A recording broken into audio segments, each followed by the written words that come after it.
Hello and welcome to this special Lightboard training video. Okay, there's a lot happening right now in the economy, really globally, but especially in the US, and that's why I wanted to talk today about when hiring peaks for PhDs and what we can expect with the coming announcement of the recession, or even if we barely skirt by calling it a recession, what does that mean for you as a PhD, especially if you're in academia? So when hiring peaks. Now, a lot of PhDs don't realize that hiring for PhDs peaks in the exact opposite way that it peaks for non-PhD level positions. And so if we look at number of hires on the y-axis, and then we go through the year here, right? So let's say this is Q1, Q2, Q3, and then Q4. Now, what we're going to do is we're going to say everybody else hiring for non-PhD positions. Think about somebody working at a restaurant, for example, working in retail, right? Basic support positions, not the PhD level. We see hiring peak at the beginning of the year, right? Then it goes down, and then it peaks a little bit here in Q3, and then it's down again in Q4. All right, I had that be a color you could barely see for a reason, because I'm going to show you what PhD hiring looks like. Now, in the pink, we'll have PhD hiring. It is the opposite. It starts very low at the beginning of the year, and then it will peak right about now. All right, so right at the end of Q2, going into Q3 is when it peaks. This is very frustrating. I mean, it's frustrating for me and for any PhDs who have tried to get hired during the normal academic semester, because the spring semester, the fall semester, for PhDs, hiring is the lowest, right? So this is semester one, right? And then it goes down again.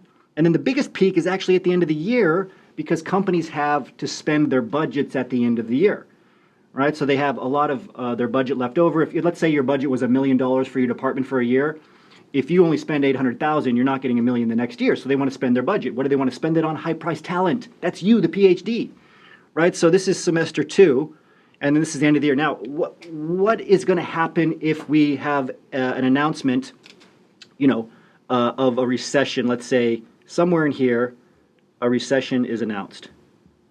Okay, or even if it's not, a lot of people believe we're already in a recession. What does that mean for you? Well, this peak is the only peak you're going to get this year. What's happening right now is your best chance to get in front of employers, even if you don't want to get hired until next year, right? Companies will wait up to 9 to 12 months if you get on their radar, right? They'll even commit to you and allow you to delay your start time. What we're going to see is this peak getting deleted altogether at the end of the year, right? Or at best, being very, very moderate at the end of the year because of the recession, okay? Now, what a lot of PhDs also don't understand, so let's say this is number one, they also don't understand that the average timeline to get hired if you do things on your own as a PhD is 18 months. And we tend to, the one time as PhDs we turn off our negativity bias is when it comes to some friend that we heard that got hired. Oh, I got plenty of friends working in industry, etc. Well, maybe they got hired a few months ago. Just in April was the highest level of hiring we've ever seen for PhDs. It has dropped by 50,000 plus just in May, and it's dropped again in June for PhD level jobs. Anything you're seeing in the news is like for all types of jobs. You can't follow that data. You got to focus on PhD level jobs. This is reality. This is what you're facing. It's why so many PhDs end up unemployed. They stay working in extended TAs, postdoc positions, etc. And if you break down what's required to get hired into industry and you change your thresholds a little bit, it'll start to make a lot of sense, right? So if we go up to here, I have some numbers written down here, right? So let's say just getting your resume right? That can take 1 to 2 months. If you've been uploading your resume, getting a lukewarm response, getting early screens, but not going to the later stages, your resume is not good enough to go to the later stages, okay? So that's a problem. I guess that's kind of cut out here. So that says resumes for 1 to 2 months. LinkedIn. To get your LinkedIn profile right and to start being seen as industry credible instead of just having all the academic keywords on your LinkedIn profile, I mean, think about it. Many of you have been in academia for the better part of, what, a decade? And you think you're going to, within a few months, snap your fingers and your entire data profile online, all the data that's saved about you online, is suddenly going to say, oh, this person's industry credible, even though you have no industry experience. it's arrogance or ignorance. One of the two, probably a combination of both, right? So 3 to 6 months to get that changed. Interviews, right? You could, with one company, the interview sequence with one company can last easily for 3 months. Right, one company, their process can be 3 months. This is very frustrating to a lot of PhDs because they wait to hear back and they wait to hear back. And the average number of interviews that you're going to have with one company now is 4 to 5. It's like 4.4, but it's 4 to 5 interviews. Some tech companies will interview 10 times. Thank you, increased bandwidth. Thank you, Zoom and Microsoft Teams. But they'll interview you, and you got to be a much better interviewer than ever before. You're going to go through, right, 40 to 100 targeted applications. This is not the same as, the spray and pray technique where you just put all these resumes out there that are the same with barely targeting them. But actually, once you start targeting your resumes correctly, you're going to go through 40 to 100 targeted resumes, right? And then you're going to have at least a dozen, if I can fit that on there, a dozen interviews that are later stage, right? Later stage interviews. So not the early phone screens, you might have a couple dozen of those. So if you look at this, and I think I got most of this on here, right? This is resume, if that fits, okay? So I want you to think about this. Now, what does this mean for you for the PhD trying to get hired? Well, I'm gonna write one word on here that is gonna seem very foreign to you. This word, as PhDs, we tend to almost look down on this word, and it becomes our demise, okay?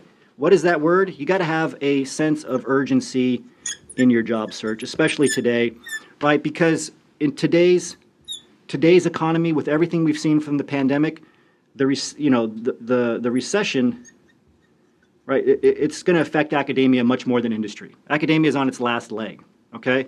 So this is not your grandparents' recession. The recession, academia is not a refuge, okay? Not a refuge for this recession, right? Academia is going to be affected the most. And the reason is pretty simple. Academia, right, they got a lot of funding stimulus to prop it up after the pandemic. That's gone. I mean, you can look at the financial markets, you can look at what's happening to interest rates, everything else, inflation.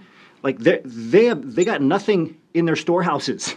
Academia's in trouble. One more thing is going to break even more. Those of you that have had cuts, you've seen tenured professors leave, departments shrinking, you know this. I mean, what's going to happen when this is announced? Just the announcement alone of this.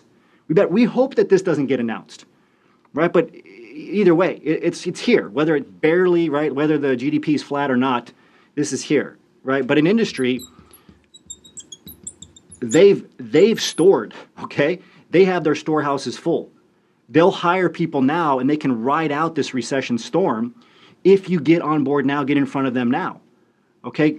Hiring is contracting quite a bit, but it's nothing compared to what's going to happen in academia for the roles. I mean, think about it. I mean, 10 years ago, you didn't have grad students that didn't get paid during the summer. Okay? You have that now. You didn't have grad students that had 3 months without getting paid. If that hasn't happened to you, it is happening to other people. You have to see the writing on the wall.